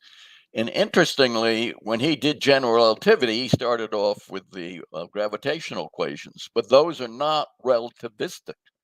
Einstein said everything is local. In other words, every frame's view is not describing what's going on. Physics is about physical entities interacting with one another. And in fact, better than talking about frames, I'd prefer to go to a preferred frame view, like an ether view or something like that. But a better way is even talking about preferred physical entities. In other words, motion with respect to, say, electromagnetic field or something like that. And then you get deeper understanding. In general relativity, the preferred entity is like the Earth, if you're talking about the gravitational field around the Earth. So there isn't that observer-centric aspect to the original gravitational equations. They are physics entity specific. There's a preferred physical entity, whatever the large mass is that in your locale. So that's a general thing, that the relativity principle that's interpreted by academia, where everything is relative, means you can't get really specific about what's happening physically. And that's the way it is certainly in relativistic kinematics. Okay. Yeah. Yeah. Again, it goes, I think part of the frustration with me and anybody who thinks about Einstein's relativity is you kind of get the idea in the beginning of this idea. Okay, I'm observing this and someone else is observing this. And what's that all about? And I think what we went is Einstein just took that as sort of the, I don't know, overriding principle of the way the universe works. And again, Peter Marquardt saying that it's really a theory of events, and us looking at those events. Then you have Einstein himself at times saying things that go beyond that and saying, like Harry says, that clocks slow down, time slows down. And then when you throw that in, all of a sudden you go that magical jump from, oh, it's kind of like observational. You have a frame, I have a frame, we're looking at the light, that light's moving, and you got to do calculations, all that. You're jumping from that to actually somehow being physics in some way. And the only way you can be in physics in some way is to have a relationship between more than one frame. And really, there's just mass moving in the universe where you're at a point and we all see something. I mean, the way I look at it, my father said something was pretty interesting relativistically, is you have an event. Okay, let's have you have a supernova explodes. The supernova is over there, it is exploding, and we have lots of people observing it. Some are moving away from it, some are moving toward it. But there's one event, it happened, we can observe it. The moment we make that observation somehow part of the universal universe function, I think is where Einstein's theory kind of blows up. So, right. Yeah, that's a good example. Think about observing a star blowing up that's 10 billion light years away. And Einstein explains it in terms of relative velocity. But you can get to the same answer if you say, okay, what's the velocity of the star when it blows up relative to its preferred frame, and what's the velocity of the observer relative to his preferred frame when he receives the light 10 billion years later, and the sun, the original blowing up star, has died. Think of it as relative velocity is relevant to what's happening physically is kind of stretching it. Yeah, I never thought of that actually. That's pretty cool. Yeah, when it blows up, it's not even there. So your frame of reference is like, Yeah, you're where is it? when it It's blows up, you're not there. When you receive it, it's not there. yeah, And so your relative velocity is kind of a vague concept. And yeah, yeah. That's pretty interesting. Okay, well, thank you so much. I appreciate it. Again, if you enjoyed, Nick of Time, go to their his YouTube channel. I know they've been having really great discussions, much more in detail about relativity. I know Harry participates in that. And other people also participated. I welcome anybody. They can go there, watch those videos. So I invite you to do that. But I really do think that it would be interesting to try to maybe even have a follow-up discussion and say, okay, we've talked about all this. We've talked about the reasons and all that. Let's just get down to brass tacks, and what would we and how would we teach the general public? Einstein's wrong, these problems are wrong, and maybe what are better ideas? But how would we actually do that? I think that's in the end, and it's a Herculean task. Hmm, maybe not, but I think it's doable. So anyways, again, I want to thank everybody who's participated. Again, please hit the like button, hit subscribe, whatever channel you're on. If you're on Dissident Science channel, please do that.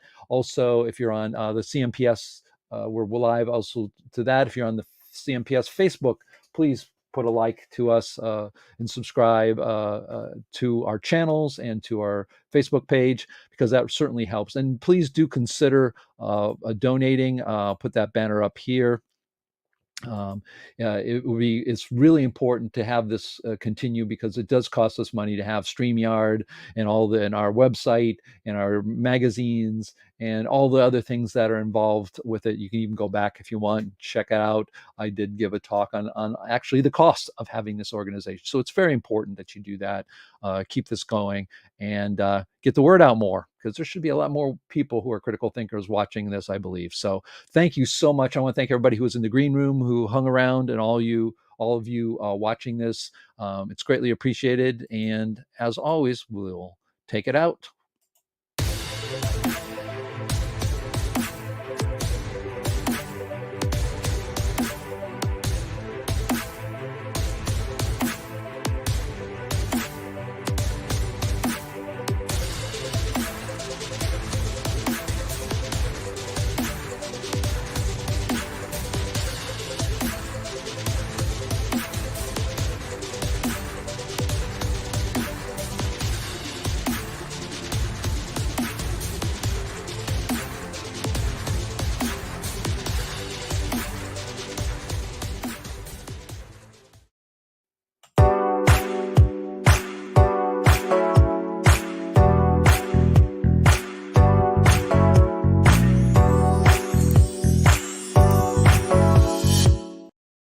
Hey, don't believe what I say. Stay critical, stay thinking, make up your own mind. I'm Dave de Hilster, trying to get you to the promised land of becoming a critical thinker and thinking things on your own, making your own decisions.